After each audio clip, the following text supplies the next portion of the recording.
زبیر صاحب، آپ تو اس لیے کرٹیسزم کر رہے ہیں سیاست میں کیونکہ آپ نے سیاست کو خود ہی خیر آباد کہہ دیا. آپ نے خود نون لیگ کو چھوڑ دیا، تو آپ تو اس لیے کرٹیسزم کر رہے ہیں. لیکن سر یہ سسٹم جس کو ہم ظلم، خوف اور کوئی کہہ رہا ہے کہ یہ عمران عسکری ونگ کے لیڈر ہیں، تحریک انصاف والے کہہ رہے ہیں کہ یہ گورنمنٹ جو ہے یہ چمچا گورنمنٹ ہے. یہ سر الزامات کی حد تک بھی اگر دیکھیں یا ریئلٹی بھی اس میں کچھ ہو، یہ تو چلتا ہی آ رہا ہے سر 78 سالوں سے. تو آپ کیوں اتنے کرٹیک ہو کے بول رہے ہیں؟ چلے دیں سسٹم کو، آرام سے انجوائے کریں. آپ پاپ کارن کھائیں، فلمیں دیکھیں نیٹ فلکس پہ بیٹھ کے. مایوسی کی بات نہیں، وہ تو دیکھتے ہیں، لیکن مایوسی کی بات تو ہے. اگر آپ میری حد تک بات کر رہے ہیں، ظاہر ہے سیاست سے ہر پاکستانی کو لگاؤ رہا ہوتا ہے، چاہے وہ سیاست میں ہو یا نہ ہو، اور مجھے بھی تھا. لیکن جب عملی سیاست میں آئے اور میاں نواز شریف کے پاس پہنچے اور ان کی پالیسیز کو دیکھا، اور انہوں نے ان کی جو تھنکنگ تھی، جو بہت حد تک اس 2012 کی بات کر رہا ہوں، اس کے بعد 10 سال تک میں ان کے ساتھ رہا، بہت قریب بھی رہا اور اکیلے بھی بہت زیادہ ان کی باتوں کو سنا.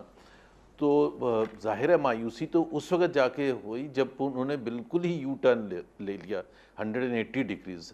جن چیزوں کی انہوں نے نشاندہی صرف نہیں کی تھی بلکہ دستخط کیے تھے چارٹر آف ڈیموکریسی پر، جن پوائنٹس کو لے کے کہ پاکستان کو آگے کیسے لے کے جانا ہے، ان سے سب سے منحرف ہو گئے.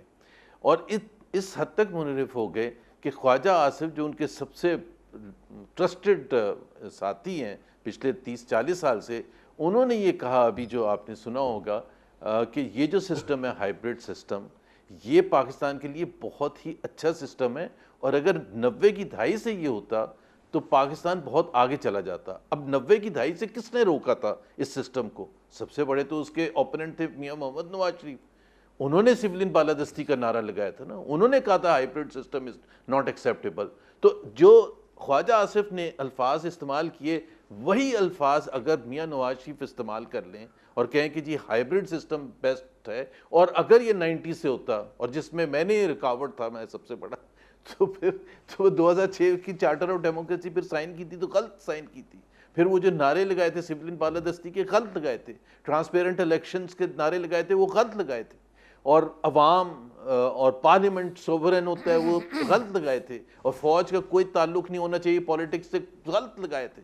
غلط نہیں بلکہ لوگوں کو بالکل غلط طریقے پر آپ نے لگا کے ہمیں آگے لگایا، ہم نے کنفرنٹیشن کروائی، ہم نے سزائیں